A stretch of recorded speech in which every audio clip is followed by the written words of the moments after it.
अगर तुम किसी भी classroom of the elite fan से पूछोगे कि इस सीरीज का सबसे इनोसेंट कैरेक्टर कौन है तो 99% लोग बिना सोचे जवाब देंगे हियोरी शीना।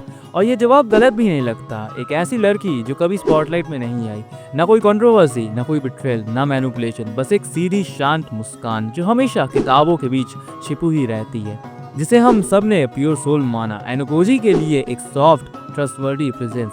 लेकिन क्या हो अगर मैं कहूँ कि जिस स्माइल को हम सच्चाई समझते थे वही स्माइल सबसे बड़ा झूठ थी। क्योंकि रिसेंटली लीक हुआ है classroom of the elite year 3 volume 2 का थर्ड कलर इलस्ट्रेशन, और उसके साथ आया है एक ऐसा डायलॉग जो पूरी स्टोरी को उल्टा कर सकता है। तो आज की इस वीडियो में हम उसी डायलॉग का ब्रेकडाउन करने वाले हैं। पर एक वार्निंग है, ये ट्रांसलेशन गूगल ट्रांसलेट किया हुआ है, ऑफिशियल नहीं है। लेकिन अगर ये सही निकला तो भाई जो ट्विस्ट तुम सोच भी नहीं सकते वो अब किनुगासा सेंसे ने लिख दिया है, ऐसा भी हो सकता है। So let's begin the video. तो सबसे पहले बात करते हैं उस इलस्ट्रेशन की जहाँ Ryuen as always normal, Ishizaki loud and brainless, and Kaneda silent background noise. लेकिन बीच में बैठी है एक लड़की, काम, क्वाइट, लेकिन इस बार डेंजरसली साइलेंट, हियोरी शीना। जब ये इमेज लीक हुआ किसी ने कुछ खास रिएक्ट नहीं किया। मैंने सोचा ये कोई नॉर्मल स्ट्रेटेजिक मीटिंग होगी स्पेशल एग्जाम की प्लानिंग के लिए, लेकिन जब मैंने इसका डायलॉग ट्रांसलेट किया जो निकला वो सब कुछ पलट गया। पहले ट्रांसलेशन सुन लो। Hiyori, Ryuen kun, you are not going to force me to find Ayanokoji-kun's weakness, right? पहली नज़र में ये लाइन इनोसेंट लगती है, शायद एक स्ट्रेट फॉरवर्ड सवाल। लेकिन अगर तुम क्लासरूम ऑफ द इलाइट को समझते हो तो तुम्हें पता होगा यहाँ हर सवाल एक हिडन चेस मूव होता है, और ये भी एक साइकोलॉजिकल ट्रैप था। हियोरी रियुएन को टॉन्ट कर रही है फोर्स करने के लिए कि वो उसे फोर्स करे। कुछ समझ आया? वो चाहती थी कि रियुएन उसे ऑफिशियली बोले आयनोकोजी की वीकनेस चाहे किसी भी मेथड से हो तुम जानते रहो, ताकि जब हियोरी कुछ बड़ा करे, कुछ दाग करे तो ब्लेम रियुएन पे जाए। वो तो सिर्फ ऑर्डर्स फॉलो कर रही थी, है ना?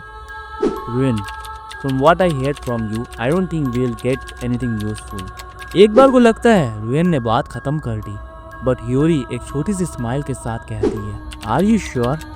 ये पूरे कन्वर्सेशन का टर्निंग पॉइंट है।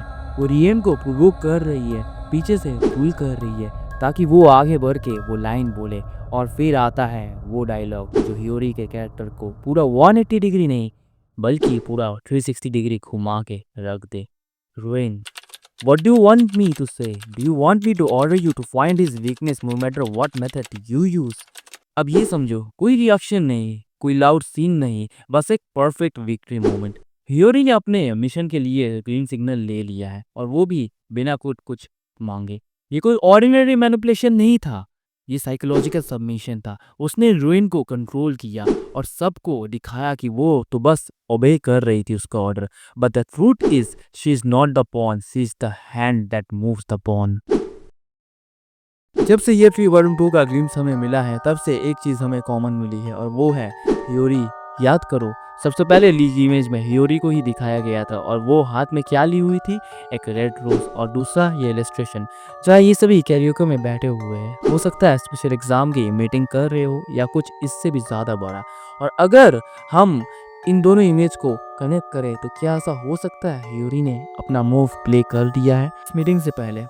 देखो, अगर हम इस इमेज को देखें तो हमें यही लगता है कि हियोरी को किसी ने रेड फ्लावर दिया है, एंड मैंने पहले भी कहा था ये उसे शायद एनोकोजी ने ही दिया हो, और वो काफ़ी खुश भी लग रही है। यहाँ पर उसके फेस एक्सप्रेशंस बता रहे हैं। लेकिन क्या ऐसा हो सकता है कि वो बस प्रिटेंड कर रही है खुश होने का ताकि एनोकोजी को डिसीव कर सके वो?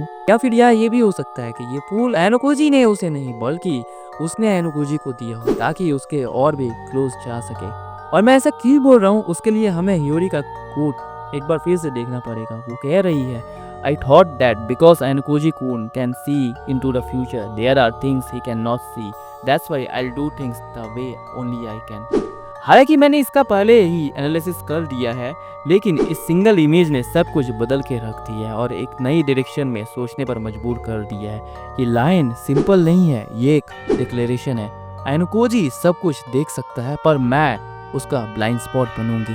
She is not helping Ayanokoji, she is exploiting the fact that he thinks she is not a threat. वो उसके प्लान के बाहर से चल रही है, उस जगह से वो अटैक करेगी जहाँ से आयनोकोजी एक्सपेक्ट नहीं करेगा। और इसी चीज़ को फिर से रेड फ्लावर वाले सीन के साथ अगर हम कनेक्ट करते हैं तो ह्योरी रेड स्काई के बैकड्रॉप में आइनोकोजी के सामने खड़ी होती है, हाथों में एक फ्लावर लेके। सबने सोचा वाओ, क्या आइनोकोजी ने ये फ्लावर दिया है, लेकिन अब हम पूछते हैं क्या ह्योरी ने ये फ्लावर दिया हो आइनोकोजी को? क्या वो उसके इमोशनल गार्ड तोड़ने की कोशिश कर रही थी? और सबसे बड़ी बात, क्या वो सिर्फ एक्टिंग कर रही थी? स्माइल से पीछे एक मिशन था, फ्लावर एक मैसेज था, और फीलिंग सिर्फ एक्टिंग। सब सोचते हैं आइनोकोजी सबको यूज करता है, बट क्या इस बार ह्योरी उसे यूज कर रही है?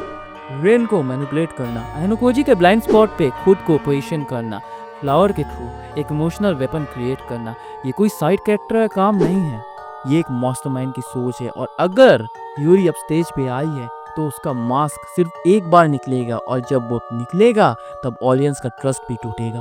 मैंने पहले भी कहा है, क्लासरूम ऑफ द एलाइट कोई नॉर्मल सीरीज नहीं है, ये वो बैटलफील्ड है जहां हर कैरेक्टर एक कॉइन की तरह होता है, दो फेसेस के साथ, और हमने ये हर साल देखा है। फर्स्ट ईयर में कुशिदा सबने सोचा कितनी स्वीट है, लेकिन जब असली चेहरा सामने आया पूरा फैंडम हिल गया। सेकेंड ईयर में होनामी इचिनोजे, जो लड़की एक टाइम पे सबके लिए आइडियल थी, वो भी कोलैप्स होती दिखी गई है। और अब थर्ड ईयर लगता है बारी है ह्योरी शिना की। मैं इस बात को पहले भी बोल चुका हूँ अपने वीडियोस में, और अब तो हर हिंट, हर इलस्ट्रेशन, हर डायलॉग यही स्क्रीम कर रहा है कि ह्योरी को इग्नोर करना क्लासरूम ऑफ द एलाइट का सबसे बड़ा ब्लाइंड स्पॉट बनने वाला है।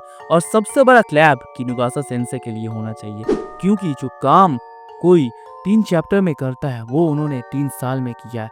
ना कोई कंट्रोवर्सी, ना कोई स्पॉटलाइट, ना आर्क, सिर्फ एक साइलेंट प्रेजेंस जिसका एंड गेम अब दिख रहा है। और अब एक सिंगल इलस्ट्रेशन, कुछ केयरफुली प्लेस्ड डायलॉग्स और पूरा फैंडम शेक हो गया। This is peak psychological story telling. और अगर ये थ्योरी सच निकली तो भाई वॉल्यूम 2 का wait not just worth it होगा, ये लेजेंडरी बन जाएगा। लेकिन अब एक सवाल जो हर फैंस के दिल में उठता है, अगर ह्योरी को इतना डेंजरस बनाना ही था तो इतने साल उसे छिपा के क्यों रखा गया? पहले दिखाया जा सकता था, उसका पोटेंशियल तब भी था, तो फिर अभी क्यों? और इसका जवाब सिर्फ एक लाइन में है, Kinugasa sensei is a slow burn genius. उन्होंने हमें 3 साल तक एक इल्यूजन दिया, एक प्योर सोल का इल्यूजन, और अब जब हम सब गार्ड डाउन कर चुके थे तब उन्होंने स्ट्राइक किया।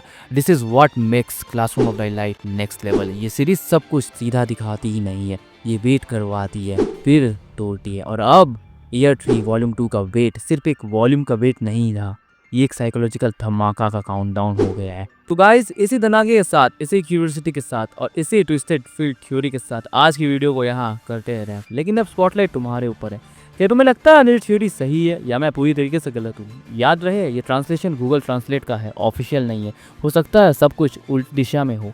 लेकिन अगर ऐसा सही निकला तो किनुगासा सेंसे ने एक बार फिर फैंडम के परसेप्शन को तोड़ दिया है। अपने रिएक्शंस, अपने थ्योरीज और अपने रेज कमेंट सेक्शन में ज़रूर लिखना, मैं सब कुछ पढ़ रहा हूँ। मिलते हैं नेक्स्ट एपिसोड में किसी और explosive classroom of the elite twist के साथ। तब तक के लिए राधे राधे, शुभ रात्रि, टेक केयर, बाय बाय।